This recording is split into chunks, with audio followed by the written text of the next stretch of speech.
ओम गुरुर्ब्रह्मा गुरुर्विष्णु गुरुर्देवो महेश्वरा गुरुर्साक्षात् परब्रह्म तस्मै श्री गुरुवे नमः।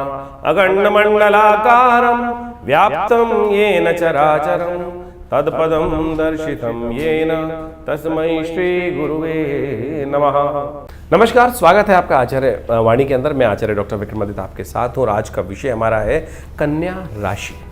कन्या राशि वालों के लिए ये 49 दिन बृहस्पति के परिवर्तन के दिन। बृहस्पति महाराज विशेष तौर पर यदि हम बात करें कन्या राशि वालों के लिए तो 11वें लाभ के भाव में 18 अक्टूबर से 5 दिसंबर तक रहने वाले हैं, उच्च के होके रहने वाले हैं। चंद्रमा के साथ विशेष योग होता है बृहस्पति का। इस बारे में पूरी आज एक एक प्रश्न का निदान हम इस कार्यक्रम के माध्यम से आपके सामने देने वाले हैं। सोच लीजिए क्या स्थिति है। बृहस्पति महाराज महत्वपूर्ण तरह से हर्षोल्लास आनंद देने के लिए आपके लिए 49 दिन आपके लिए खास रहने वाले हैं। 18 अक्टूबर से 5 दिसंबर तक का ये समय आपके लिए एक ऐसी खिड़की लेकर आए हैं 49 दिन की कि बहुत ज़बरदस्त तरीके से रुके हुए काम। क्योंकि कई बार क्या होता है कि चंद्रमा जो है विशेष तौर पर बृहस्पति जो है वो ऐसी जगह चले जाते हैं कि जहां सब कुछ होते हुए भी कहीं ना कहीं कुछ रुकावट उत्पन्न कर देते हैं और बहुत सारे ग्रह नए नए प्रकार के खेल खेल रहे होते हैं। इस वक्त आपकी राशि के दृष्टिकोण से देखा जाए तो कन्या राशि वालों के लिए सबसे विचित्र विडंबना ये चल रही है कि शनि ने ढैया चलाकर, कल्याण ढैया चलाकर चीज़ों को बिल्कुल ज़बरदस्त तरीके से हिला रखा है। लेकिन ये बृहस्पति ने 49 दिन की जो आपके लिए एक लॉटरी खोलकर दिखाई है, उसमें बृहस्पति ने अपना एक अंकुश शनि पर भी लगा दिया है। शनि को भी नेगेटिव प्रभाव से उभारने के लिए इस वक्त बृहस्पति पूरी चीज अपने हाथ में कंट्रोल लेके बैठ गए हैं। इस वक्त बृहस्पति पूरा कंट्रोल लेकर अपने हाथ में बैठ गए हैं। आपकी राशि के दृष्टिकोण से हमें ऐसा दिखाई देता है कि ये बहुत ज़बरदस्त प्रकार से आपके लिए रास्ता देने की अपॉर्चुनिटीज़ बनाकर तैयार कर रहे हैं। इस समय में बस थोड़ा ध्यान ये रखना है, आपको अड़ियल नहीं बनना है। और इस वक्त देख लीजिएगा विशेष तौर पर शनि का जो संबंध है ना, शनि आपको विशेष तौर पर क्या अपने आप को बड़ा बनाए रखा है। जब क्या होता है कि आदमी कई बार थोता चना बाजे खाने वाली स्थिति हो जाती है कि शनि के साथ वो स्थिति कर देते हैं। शनि महाराज कुंडली में आकर मैं कुछ हूँ नहीं और तब भी अकड़ के इस्तेमाल में पता नहीं तिल के वो पहाड़ पे चढ़ा जा रहा हूँ, ताड़ के पेड़ पे चढ़ाई जा रहा हूँ। ताड़ के पेड़ पे कुछ मिलना तो है नहीं, वो उस सब चढ़ के टाइम खराब बर्बादी करने की तरफ ले जाता है। ऐसे में बृहस्पति ने परिवर्तन कर कर बहुत ज़बरदस्त तरीके से आपके लिए एक सपोर्टिव रास्ता दिया है। चाहे बच्चे हैं, एजुकेशन की लाइन में भी बृहस्पति सपोर्ट करने को तैयार है। व्यावसायिक दृष्टिकोण से जो नौकरी वाले लोग हैं उनको भी व्यवसाय के दृष्टिकोण से बृहस्पति पूरी तरह से दृष्टि डाल ही रहे हैं। तो एक तरह से इस खराब ढैया में भी आपकी राशि के दृष्टिकोण से उसमें कहीं ना कहीं भी 49 दिन का एक सपोर्ट बृहस्पति की वजह से आपको जबरदस्त तरीके से मिलने के योग बनते दिखाई दे रहे हैं। ये संबंधों में भी सुधार। कई बार क्या होता है हमारे संबंध ठीक नहीं रहते हैं, अननेसेसरी के लोग शत्रु बनकर तैयार रह जाते हैं। आमतौर पे पिछले 6 महीने में आपने देखा होगा कि बृहस्पति महाराज जब दशम भाव में चल रहे थे तो वहाँ पर कहीं ना कहीं छोटी छोटी बातों पर शत्रुत्व भाव लोगों के बीच में बहुत ज़्यादा उदय हो गया था।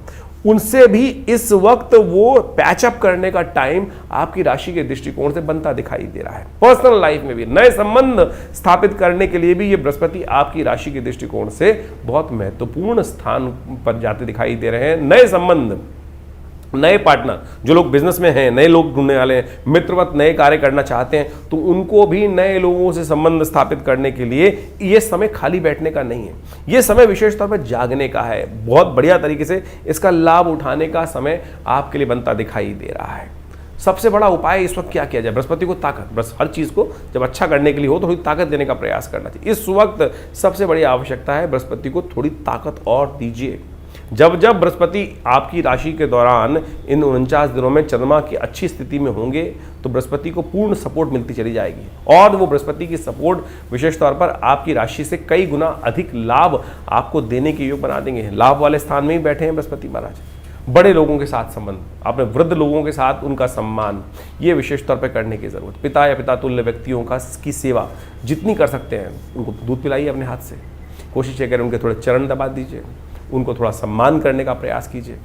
उनके साथ जितना अपने संबंध अच्छे रखने का प्रयास करोगे, देखना गुरुजन व्यक्ति जो आपके लिए खासतौर पे गुरुजन है, जो शिक्षा देते हैं, जो आपके बारे में अच्छे सोचते हैं, उनके साथ संबंध ठीक रखने का प्रयास करें। एक काम और करें, एक बृहस्पति का सिद्ध यंत्र तुरंत भोजपत्र पे बृहस्पति के मंत्र सिद्ध करवाकर आप अपने घर में, दुकान में, व्यवसाय में, ऑफिस में कहीं ना कहीं स्थापित करने का प्रयास कर लीजिए। ये सबसे श्रेष्ठ कार्य है। एक केले का पेड़ रोप दीजिए ना कहीं, एक केले का पेड़ किसी बृहस्पतिवार के दिन इस दौरान से 18 तारीख के बाद जब बृहस्पतिवार पड़ रहा हो तो उसको ले जाकर कहीं ना कहीं उसको रोपित करने का प्रयास कर दीजिए। देखिएगा ये बृहस्पति आपके लिए एक किस्मत को जगाने का रास्ता बहुत बढ़िया तरीके से लेकर आता दिखाई दे रहा है। इस अपॉर्चुनिटी को अच्छे से आप ग्रैब कर लीजिए और बहुत बढ़िया तरीके से ये कल्याण की योग। बृहस्पति का संबंध बड़ा विशेष है। यहाँ पे बृहस्पति जो है वो चंद्रमा की राशि में जाकर बैठ गए हैं, उच्च के हो जाते हैं। और एक जनमानस के संबंध में कई बार तथाकथित तौर पर कुछ डाल दिया जाता है कि बृहस्पति को चंद्रमा के संबंध सबसे शुभ संबंध होता है, लेकिन बड़ा द्वंद्वात्मक संबंध है। सांसारिक दृष्टिकोण से उसको भी समझने की आवश्यकता है। बृहस्पति जो है वो चंद्रमा की राशि में, चंद्रमा और बृहस्पति का संबंध बड़ा विशेष माना जाता है। ये अद्भुत है।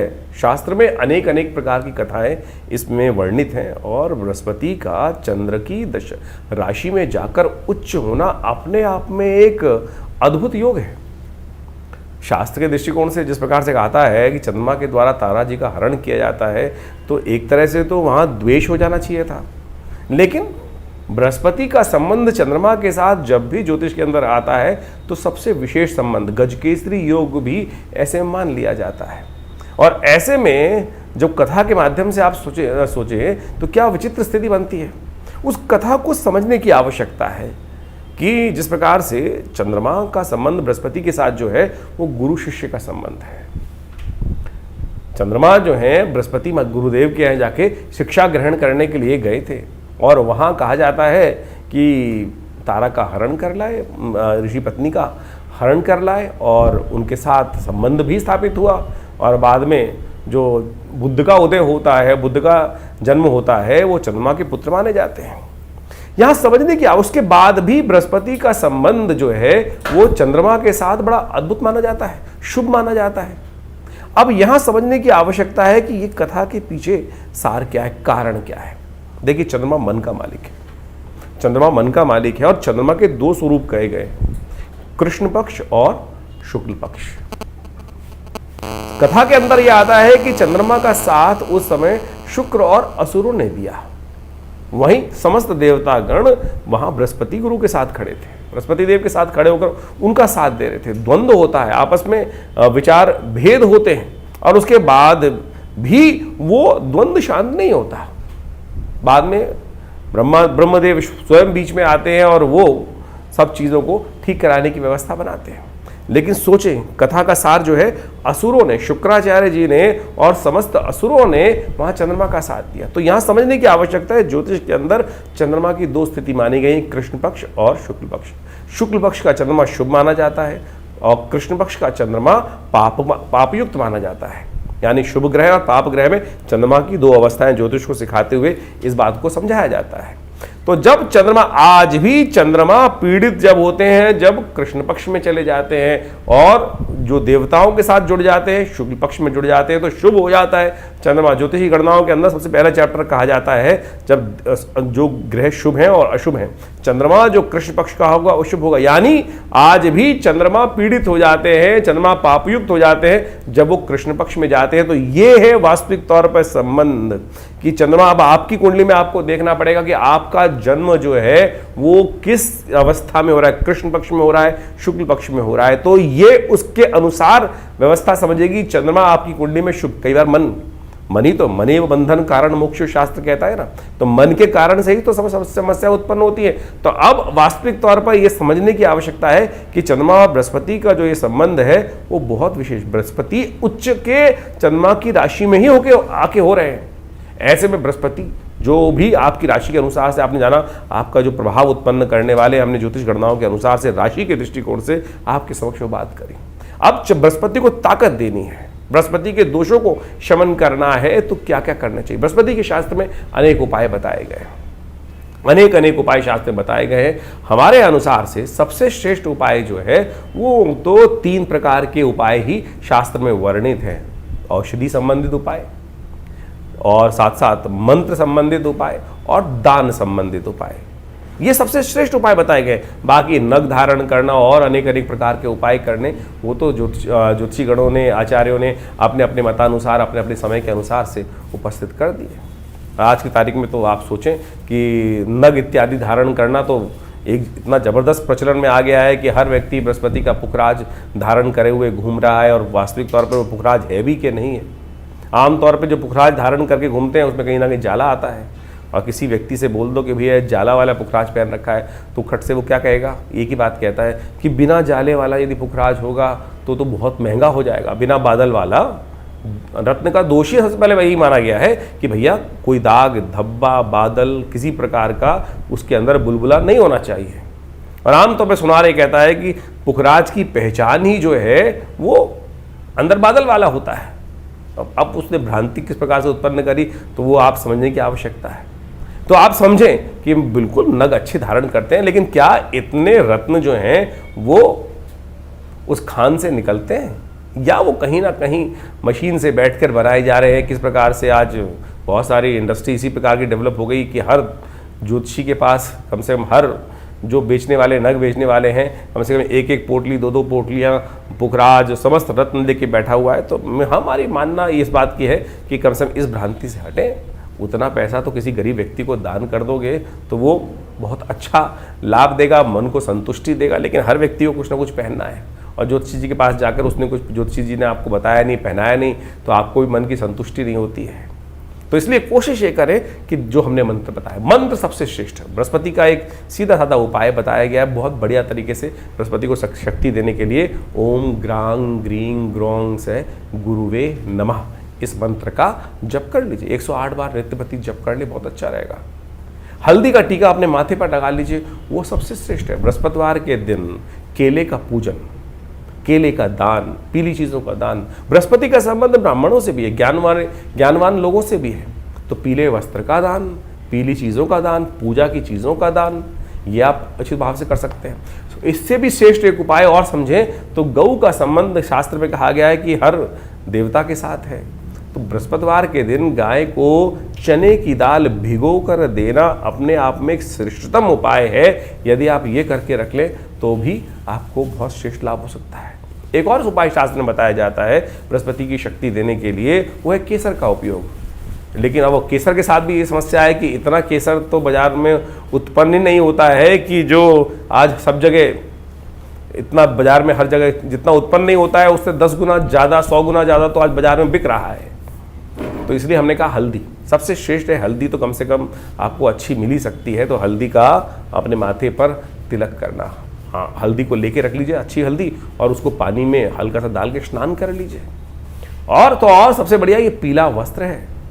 ये पीला वस्त्र धारण करना, आप जहाँ बैठे हैं कुर्सी पर, उस कुर्सी को हल्का सा येलो कपड़े से, येलो टॉवल से रख लीजिए, वो भी बृहस्पति का ही उपाय है। तो इस प्रकार से इन उपायों को जो हमने आपको बताया है वो आप कर कर बृहस्पति के बहुत सारे कष्टों को निवृत्त करने का, बृहस्पति को शक्ति देने का, ये जो 49 दिन हैं ये अद्भुत है, एक नया आपको रास्ता देने वाले हैं।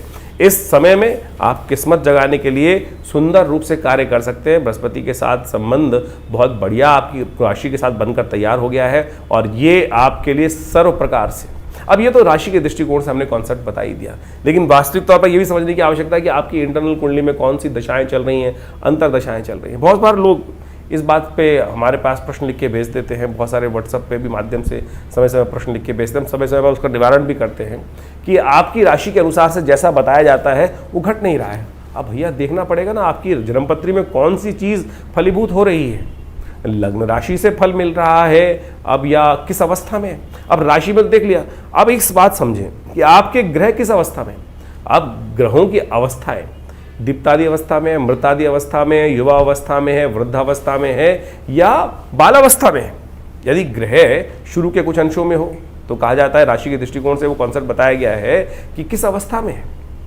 बहुत वर्ष पूर्व एक व्यक्ति हमारे पास जन्मपत्री दिखाने आया, किसी ज्योतिषी जी महाराज ने उनको जन्मपत्री देख के बता दिया था, और मैं पिताजी के साथ, मुझे अभी भी याद है कि उस समय की बात है, वो व्यक्ति आया पिताजी के सामने बैठने की, जन्मपत्री में देखा और वो बोला, बड़ा परेशान था, और उसने वो देख के देखा कि महाराज हमको, हमारे ज्योतिषी जी महाराज ने कह दिया कि आपकी मृत्यु होने वाली है और मृत्यु होने के योग हैं पूरी तरह से।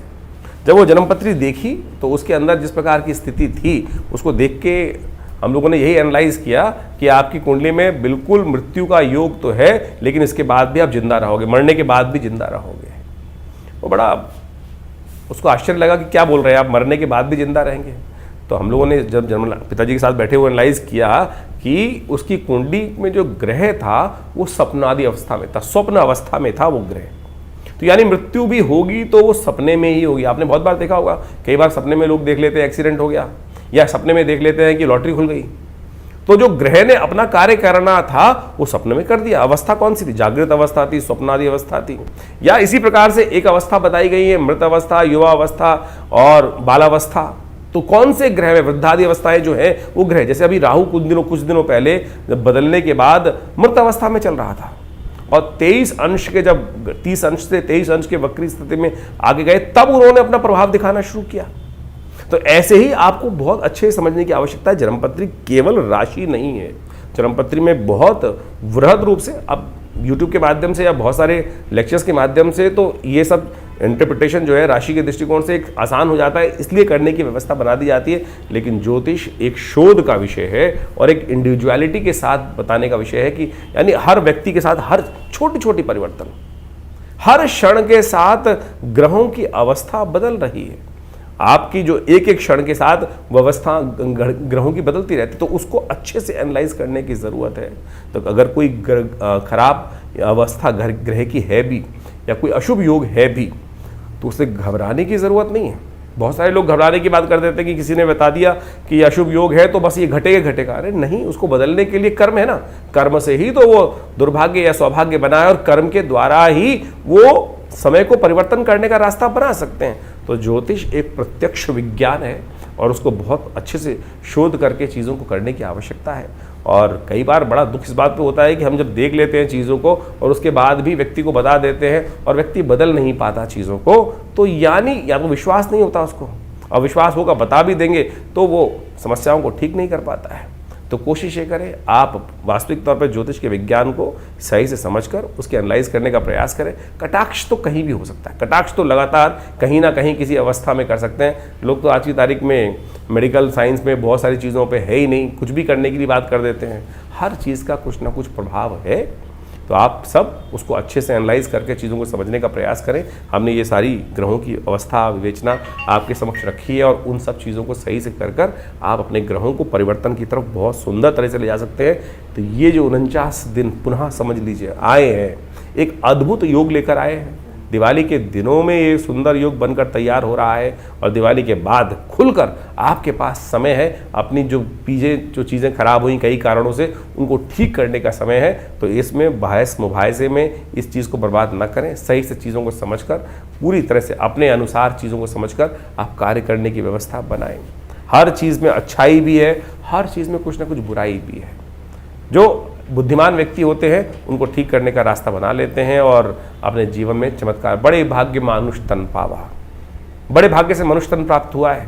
तो इस समय को एक एक क्षण को हमको यूटिलाइज करने का प्रयास करना चाहिए। जो समय भाग रहा है, घड़ी भाग रही है ना, इसमें एक भी समय व्यर्थ ना गंवाएं। यही सोच के गड्ढे में फंस गए, किस्मत खराब हो गई। अरे नहीं, किस्मत खराब हुई। बुलंद किस्मत को बदलने के लिए केवल विश्वास चाहिए, सही आशीर्वाद चाहिए, सही दिशा चाहिए। चलिए उठिए, परिवर्तन का समय है, परिवर्तन करके देखें, परिवर्तन होगा आपके लिए। आप स्वयं परिवर्तन करके दिखा सकते हैं संसार को।